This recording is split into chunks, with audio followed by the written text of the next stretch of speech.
नमस्कार दोस्तों, आपका स्वागत है आपके अपने YouTube channel Vidhi Judicial Academy में। मेरा नाम है Vijendra Verma and I am the director founder of the Vidhi Judicial Academy. We provide coaching for the judicial services exams and through this video we are trying to reach out you to provide you full professional exam oriented coaching for the judicial services and that is free of cost. Please go to section 15. This is section 15. Valid adoption cannot be cancelled. यहीं से question आता है, P4 prelims लगाइए। Which section says that valid adoption, ध्यान रखना कैसा adoption है, this is a valid adoption, valid adoption not to be cancelled, यानी कि इररिवोकेबल हो गया ये। नो एडॉप्शन हेडिंग देखिए, इंपॉर्टेंट फॉर योर प्रीलिम्स से ध्यान रखना। No adoption which has been validly made can be cancelled by the adoptive father or mother or any other person। इसी को समझिए, बस छोटी सी बातें, बहुत सिंपल सा हो गया। जो टेक्निकल पार्ट था दैट इज ओवर नाउ। देखिए क्या है, एक बार अगर एडॉप्शन हो गया then you can not cancel it.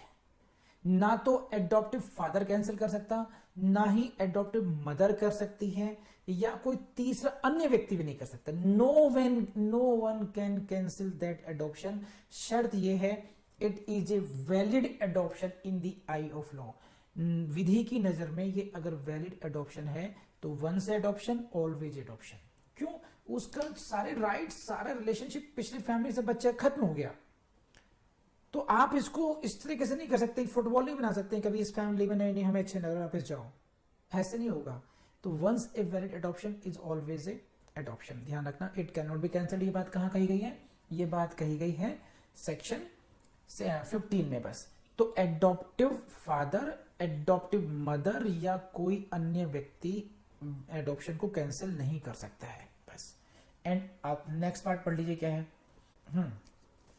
Nor can the adopted child renounce his or her status as such। ना ही जो बच्चा गोद लिया गया है वो उसको रिनाउंस कर सकता, उस स्टेटस को रिनाउंस नहीं कर सकता। जो बच्चा है वो चाहेगी नो बेटा हम तुम्हारे मम्मी पापा, नहीं मैं तुम्हारे मम्मी पापा नहीं मानता, मत मान। अब तो बेटा तुम हमारे घर आ गए हो, तुम हमारे गोलू मोलू बन चुके हो, तुम्हें अडॉप्ट किया जा चुका है, you are as a natural son. नहीं मैं नहीं मानता, मत मान भाई। सेक्शन 15 ये कहता है कि you can not do anything now, you can not renounce your status as such. जो तुम्हारा स्टेटस है वो क्या है आज की डेट में, that is what the adopted son या एडॉप्टेड डॉटर। तुम दत्तक पुत्र हो या दत्तक पुत्री हो, तुम्हारा स्टेटस यही है, तो यू कैन नॉट रिनाउंस। तो ना तो पेरेंट्स को राइट है और ना ही बच्चे को राइट है, एंड ना ही वो उसको रिटर्न हो सकता। He can not return to the family of his or her birth. जो उसके जन्म के परिवार है वो उसमें वापस भी नहीं जा सकता है। ये कौन सा सेक्शन कहता है आप लोगों से? Come on, this is what section 15। So annulling and adoption is irrevocable, बस इतना कर लीजिए, इररिवोकेबल है ये रहा। वेयर ए वैलिड एडॉप्शन हो चुका, तो क्या उसको कैंसिल कर सकते हैं? नहीं कर सकते। इसी का आंसर है नो, आंसर नो। इसी पर क्वेश्चन आया हुआ है, बस। Adoption validly made can be cancelled, किसके द्वारा कैंसिल किया जा सकता है? Adopter no, natural parents no, किसी के द्वारा भी नहीं कैंसिल नहीं किया जा सकता। इसी पर से क्वेश्चन आया हुआ है। प्रॉब्लम बना के दे देंगे। ये प्रॉब्लम बना दी इन्होंने। Vijay and Saroj was a childless couple in 1990। They took adoption। भाई के बेटों को लिया, बाद में उनका बेटा हो गया, तो वापस करना चाहते हैं, पॉसिबल है? नहीं। बस इस तरीके से प्रॉब्लम बना के पूछ लेंगे आपसे। तो किसी भी तरीके से प्रॉब्लम बना के पूछ लेंगे क्या कि एक पति पत्नी है, उनका कोई बच्चा नहीं हुआ, तो उन्होंने अपने भाई के बेटे को या भाई की बेटी को गोद ले लिया, और जब गोद ले लिया तो उसके बाद में उनका बच्चा भी हो गया, तो क्या कर सकते हैं? क्या वो उस बच्चे को वापस कर सकते हैं? No, they can not, because section 15 उसको स्ट्रिक्टली प्रोहिबिट करता है। बस हो गया, खत्म बात। सेक्शन 16 पर आ जाइए जल्दी से। Presumption as to the registered documents, very important. यहां पर थोड़ा टेक्निकल है, समझने की कोशिश करेंगे आप लोग।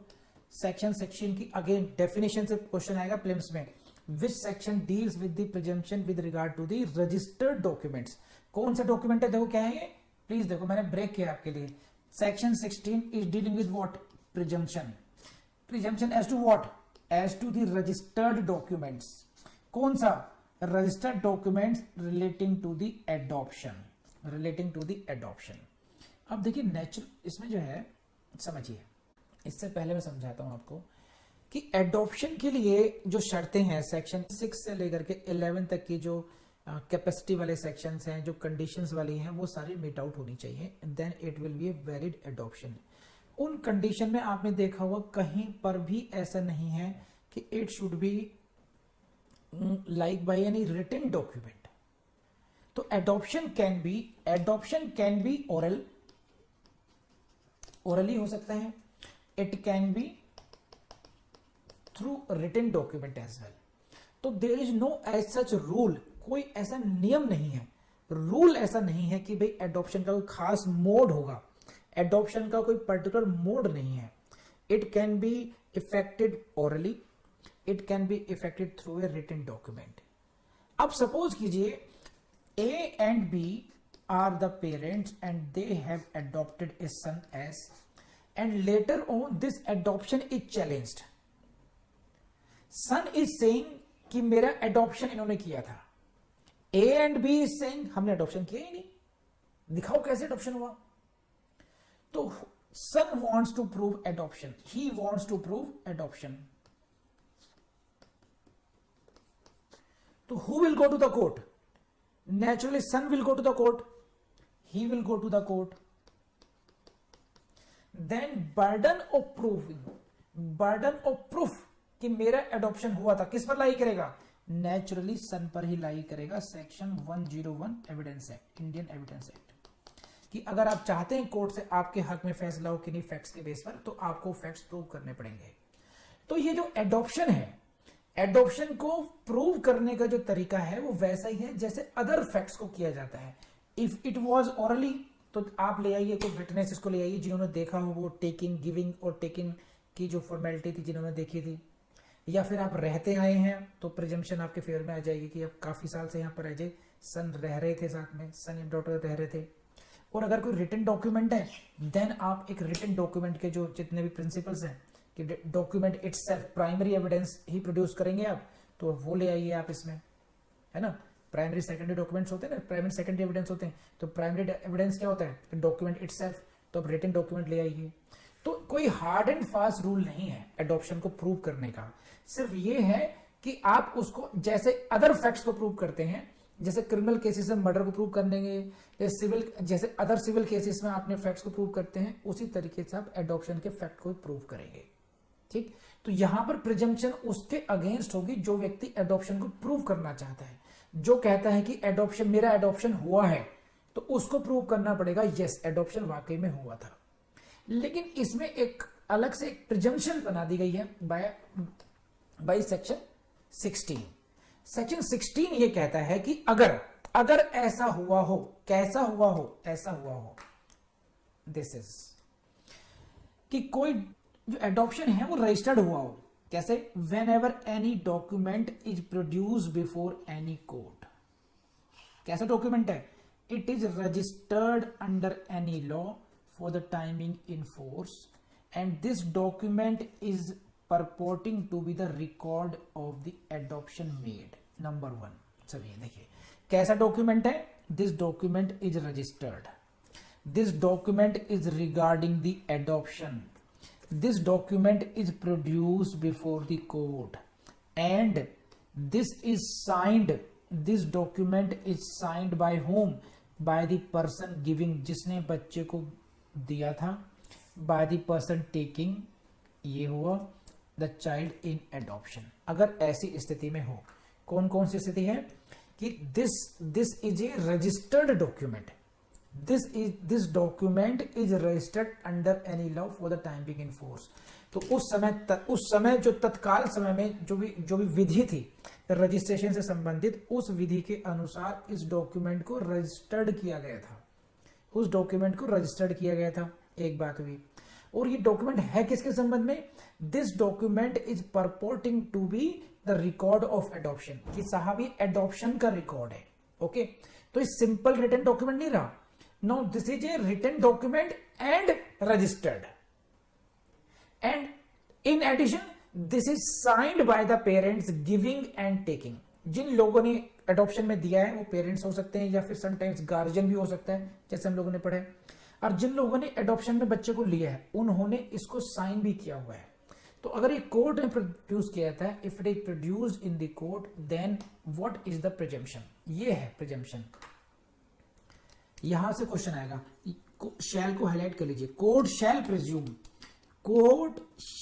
Presume that adoption has been made in compliance with the provisions of this act. If it happens, then court will presume कि this valid adoption has been made in accordance with the provisions of this chapter. इस chapter या इस अधिनियम के प्रावधानों के अनुरूप ही ये एडॉप्शन किया गया है। और ये क्यों किया गया? Because the document is registered. Registered document होने की वजह से ये क्या आ गई? प्रिजम्पशन आ गई, प्रिजम्पशन हो गई। तो क्या इस प्रिजम्पशन को रिबट कर सकते हैं? यस, इस लाइन की वजह से। देखो क्या लिखा है, unless and until it is disproved, it means you have opportunity to disprove it. तो भले ही ये रजिस्टर्ड डॉक्यूमेंट हो, even though it is a registered document, if you have the proof, अगर आप ऐसा प्रूफ कर सकते हैं तो you can disprove it as well. Otherwise, presumption of the valid adoption on the basis of registered document. बोलो हाँ है ना? तो बेसिकली आप देखो यहां पर ये 5 चीजें हैं। Number 1, see the board, there must be a document for the presumption. He will have to prove that number 1 there must be a document. Number 2, it must be registered under the law in force. Number 3, this document भी है, it is registered, but it must support the record of an adoption, it means it must be related to the adoption. Number 4, the document must be signed होना चाहिए किसके द्वारा? By the both giver and the taker, ठीक, and not by only one of them. ऐसा नहीं होगी केवल एक ने साइन किया है, दोनों के द्वारा साइंड होना चाहिए। And number 5th condition is what? It must be produced before the court. तो if these 5 conditions are fulfilled, ये 5 कंडीशन फुलफिल हैं कि डॉक्यूमेंट है, रजिस्टर्ड है, it is supporting adoption, it is signed by both the parties, and 5th it is produced before the court. If these 5 conditions are satisfied, then presumption under section 16 will be raised. Then court shall presume that कि साहब valid adoption इस case में हुआ है। तो please let me no, समझ में आया नहीं आया? Come on. एक किशोरी लाल का केस है, master Chalti Bai, Supreme Court का डिसीजन है, क्या कहते हैं? Adoption is to be proved as a fact. समझ रहे हैं इस बात को जो मैंने समझाया? Adoption is to be proved as a fact and the burden is on the person who asserts so. जो एडॉप्शन की बात करता है तो एडॉप्शन को प्रूव करेंगे एज ए फैक्ट करेंगे। फैक्ट कैसे प्रूव होता है? या तो ओरली प्रूव हो सकता है या वो डॉक्यूमेंट्री एविडेंस से हो सकता है।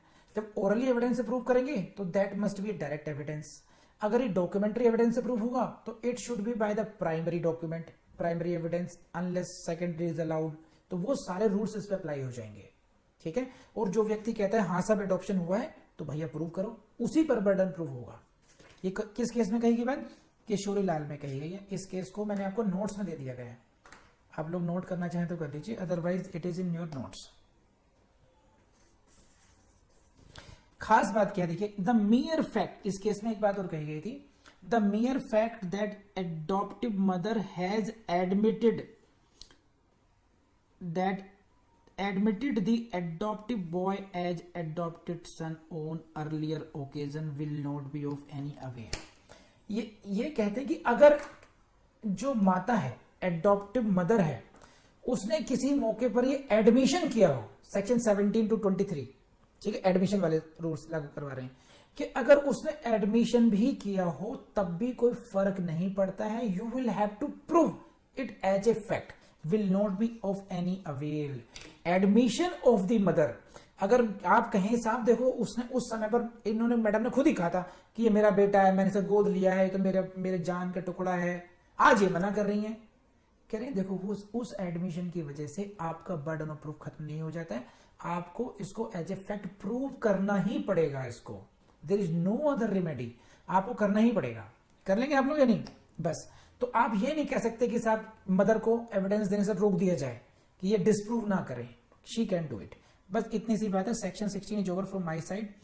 Now I come to section 17, last section of the adoption part. Come on.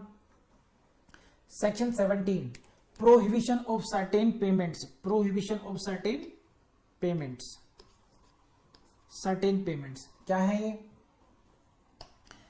No person shall receive or agree to receive any payment or other reward in consideration of the adoption of any person। यहां पर क्या है, यहां पर एक आपको prohibit कर दिया गया है कि ये सेल परचेज नहीं होना चाहिए। Adoption should not be the cell purchase of, it should not be human trafficking, ऐसा समझ लीजिए। तो किसी भी कोई भी व्यक्ति in consideration of the adoption, क्या लिखा लास्ट में देखो, in consideration of the adoption, adoption की कंसिडरेशन के रूप में कोई भी पेमेंट या कोई भी रिवॉर्ड ना तो रिसीव करेगा और ना ही एग्री टू रिसीव होगा। रिसीव करने के लिए एग्री भी नहीं करेगा। दोबारा देखो इसको, क्या है ये रहा आपका 17। In consideration of the adoption of any person, किसी भी व्यक्ति के एडॉप्शन की कंसिडरेशन में, in consideration of the adoption of any person, क्या कहते हैं? नो पर्सन शैल रिसीव, ना ही उसे प्राप्त करना चाहिए, और एग्री टू रिसीव, ना ही रिसीव करने के लिए एग्री करना चाहिए। किसको? एनी पेमेंट, किसी भी प्रकार की पेमेंट को या किसी प्रकार के अन्य रिवार्ड को, किसी भी प्रकार के अन्य रिवार्ड को। तो मैंने बहुत अच्छे तरीके से गोल करके दिखा दिया आपको। दो बातें हैं, नाइदर ही शैल रिसीव, उसको रिसीव भी नहीं करना है और ना ही उसको एग्री करना है कि मैं बाद में ले लूंगा आपसे, ऐसा भी नहीं है। ये एग्रीमेंट टू रिसीव हो गया, एग्रीमेंट टू रिसीव भी प्रोहिबिटेड हो गया, रिसीव करना भी प्रोहिबिटेड हो गया। कोई पेमेंट नहीं लेंगे, मानी पेमेंट का मतलब कैश हो गया, और अदर रिवॉर्ड हो गया, किसी अन्य तरीके से करना अदर देन पेमेंट। रिवॉर्ड कैसे हो गया कि हम आपको एक प्लॉट दे देंगे, हम आपको दुकान दे देंगे, या हम आपको एक बड़ा सा इनाम दिलवा देंगे, हम आपको राज्यसभा की टिकट दिलवा देंगे, हम आपको लोकसभा की टिकट दिला देंगे, हम आपको व्हाटएवर, किसी प्रकार का कुछ भी, कोई भी रिवॉर्ड हो सकता है। तो किसी भी प्रकार के रिवॉर्ड को लेने या लेने के लिए एग्री करने पर स्ट्रिक्टली यहां पर प्रोहिबिशन है। प्लीज लेट मी नो अगर आपको बात समझ आई तो, है ना। एंड नो पर्सन शैल, वहां लेने के लिए प्रोविजन था, मेक और give or agree or make to give any to any other person any payment or reward, बस the receipt of which is prohibited by this section. तो इस सेक्शन के द्वारा कि जिस किसी पेमेंट और रिवॉर्ड की रिसीव को मना कर दिया गया है, प्रोहिबिट कर दिया गया है, उस पेमेंट को, उस रिवॉर्ड को कोई भी व्यक्ति ना देगा, ना ही देने के लिए एग्री करेगा। तो यहां पर आप देखो, पहले फ्रेज में प्रोहिबिशन किस पर है? लेने पर है, टेकिंग पर है, और सेकंड पैराग्राफ में यानी कि लेटर पार्ट में प्रोहिबिशन यह है कि कोई व्यक्ति ना देगा ना ही देने के लिए एग्री करेगा। तो दो टेकर और गिवर दोनों ही पार्टीज को यहां पर प्रोहिबिट किया गया है। You will not take, you will not give, you will not agree to take, you will not agree to give, both parties are prohibited. Please let me know any problem, हाँ है ना, बताइए। और अगर आप ऐसा करते हो तो यहां से प्रेम से क्वेश्चन बनता है, तब क्या होगा? If any person contravenes the provisions of section 1 subsection 1 he shall be punishable, दंडनीय होगा। कितने, कैसे? इम्प्रिजनमेंट से या फाइन से। इम्प्रिजनमेंट कितना? विच में एक्सटेंड टू 6 months, या फिर दोनों हो सकते हैं। तो 6 महीने तक की सजा। अगर आप लेन देन करते हैं, लेन देन के लिए एग्री भी होते हैं, तो किसी भी पार्टी को उसमें 6 महीने तक का इम्प्रिजनमेंट हो सकता है, या फिर फाइन हो सकता है, या फिर दोनों ही हो सकते हैं। तो अगेन यहां से क्वेश्चन आएगा पी फॉर प्रीलिम्स। बहुत कुछ समझाने का नहीं है कॉन्सेप्ट, में आगे बढ़ूंगा। 3 no prosecution under this section shall be instituted without the previous sanction, previous sanction को हाईलाइट कीजिए, of the state government P4 prelims लगाइए, और एनी ऑफिसर ऑथराइज को P4 प्रीलिम्स लगाइए by the state government in this behalf. क्या मतलब इस बात का कि ये जो विटनेस है, कि ये जो प्रोसिक्यूशन होना है कि आपने साहब पेमेंट दी या पेमेंट देने के लिए रेडी हो गए या पेमेंट लेने के लिए रेडी हो गए, पेमेंट रिसीव की, ये जो प्रोसिक्यूशन हमने बात की है सेक्शन 17 के क्लॉज 2 में जो प्रोसिक्यूशन की बात की है, इसकी एक कंडीशन प्रेसिडेंट है, इसकी एक पूर्व शर्त है कि उसके लिए आपको पहले स्टेट गवर्नमेंट से प्रीवियस सैंक्शन लेनी पड़ेगी, पूर्व सहमति लेनी पड़ेगी। अब यहीं से क्वेश्चन आएगा कि प्रीवियस सैंक्शन किसकी, स्टेट गवर्नमेंट की, डिस्ट्रिक्ट कोर्ट की, हाई कोर्ट की, यहां से क्वेश्चन आएगा। क्या स्टेट गवर्नमेंट की, या तो स्टेट गवर्नमेंट लेनी पड़ेगी या स्टेट गवर्नमेंट के द्वारा अधिकृत किसी भी अधिकारी की, and officer authorised by the state government. तो इनमें से किसी की एक की भी, या तो राज्य सरकार या राज्य सरकार द्वारा अधिकृत कोई भी अधिकारी इस प्रकार की सैंक्शन दे सकता है। ये जो वर्ड है previous sanction, this word is very important कि प्रोसिक्यूशन के लिए शर्त है। तो क्वेश्चन कहां से आएंगे प्रीलिम्स में कि आपको अगर कॉन्ट्रवीन करते हैं प्रोविजंस तो सजा कितनी है, 6 महीने तक की सजा हो सकती है। और यहाँ पे ध्यान रखना, यहाँ पर क्या लिखा है, यहाँ पर कोई सिंपल या रिगरस नहीं लिखा है, यहाँ पर लिखा है इम्प्रिजनमेंट विच में एक्सटेंड टू 6 मंथ्स। का मतलब क्या हुआ, मैक्सिमम यहाँ पर 6 मंथ्स की हो सकती है, विच यानी कि 6 मंथ से कम की भी हो सकती है। हो सकता है 1 दिन की हो सकता है 1 महीने की हो सकता है पूरे 6 महीने की भी हो सकती है। ये भी हो सकता है कि 6 महीने के साथ साथ आपको कोई फाइन भी दे दे, बोथ भी हो सकते हैं। लेकिन मुकदमा चलने से पहले, प्रोसिक्यूशन स्टार्ट होने से पहले स्टेट गवर्नमेंट की या स्टेट गवर्नमेंट से अधिकृत किसी अधिकारी की पूर्व प्रीवियस सैंक्शन बहुत जरूरी है। कर लेंगे आप लोग, प्लीज लेट मी नो, हाँ है ना, बताइए। 17 को समझ में आया आपको? तो ये हुए आपका चैप्टर हो गया जो एडॉप्शन से रिलेटेड था, सेक्शन 5 से लेकर के सेक्शन 17 तक का ये पार्ट है। मैंने आपको बहुत डिटेल में, उतनी डिटेल में जितनी की डिटेल में होना चाहिए, नोट्स मैंने आपको सभी टॉपिक्स के दे दिए हैं ऑलरेडी। कोई टॉपिक ऐसा नहीं है जिसमें नोट्स नहीं मिले हैं आपको, तो please go through the notes, और कहीं कोई प्रॉब्लम है तो मुझसे पूछिए। अब हम लोग स्टार्ट करेंगे सेक्शन 18 ऑनवर्ड्स का जो पार्ट है अगली क्लास से। यहां तक किसी को पूछना तो मुझसे पूछिए। अभी आपने एक बात नोट की होगी कि आपने जो बचपन में याद किया, जैसे टेबल याद की या रिलीजियस कुछ आपने, कोई आरती, कोई नमाज, कोई गायत्री मंत्र याद कर रखा होगा, तो आपको हमेशा याद रहता है। वो क्यों रहता है? क्योंकि रिवीजन बहुत किया होगा। उसी तरीके से मैक्सिमम फेलियर्स इसलिए होते हैं, ध्यान रखना, कि लोग याद नहीं करते, केवल पढ़ते जाते हैं। तो दोस्तों आप ये गलती बिल्कुल नहीं करेंगे। जितना भी आपने पढ़ा है आप खुद से पूछना कि आपको वो याद हो गया है नहीं हो गया। आप उस दिन जज बनेंगे जिस दिन आपको ये सारा जो ज्ञान आपको दिया जा रहा है वो टिप्स पर ऐसे होना चाहिए जैसे 2 का टेबल। ये मत भूलिएगा। और without wasting time please go to the next video. Thank you very much.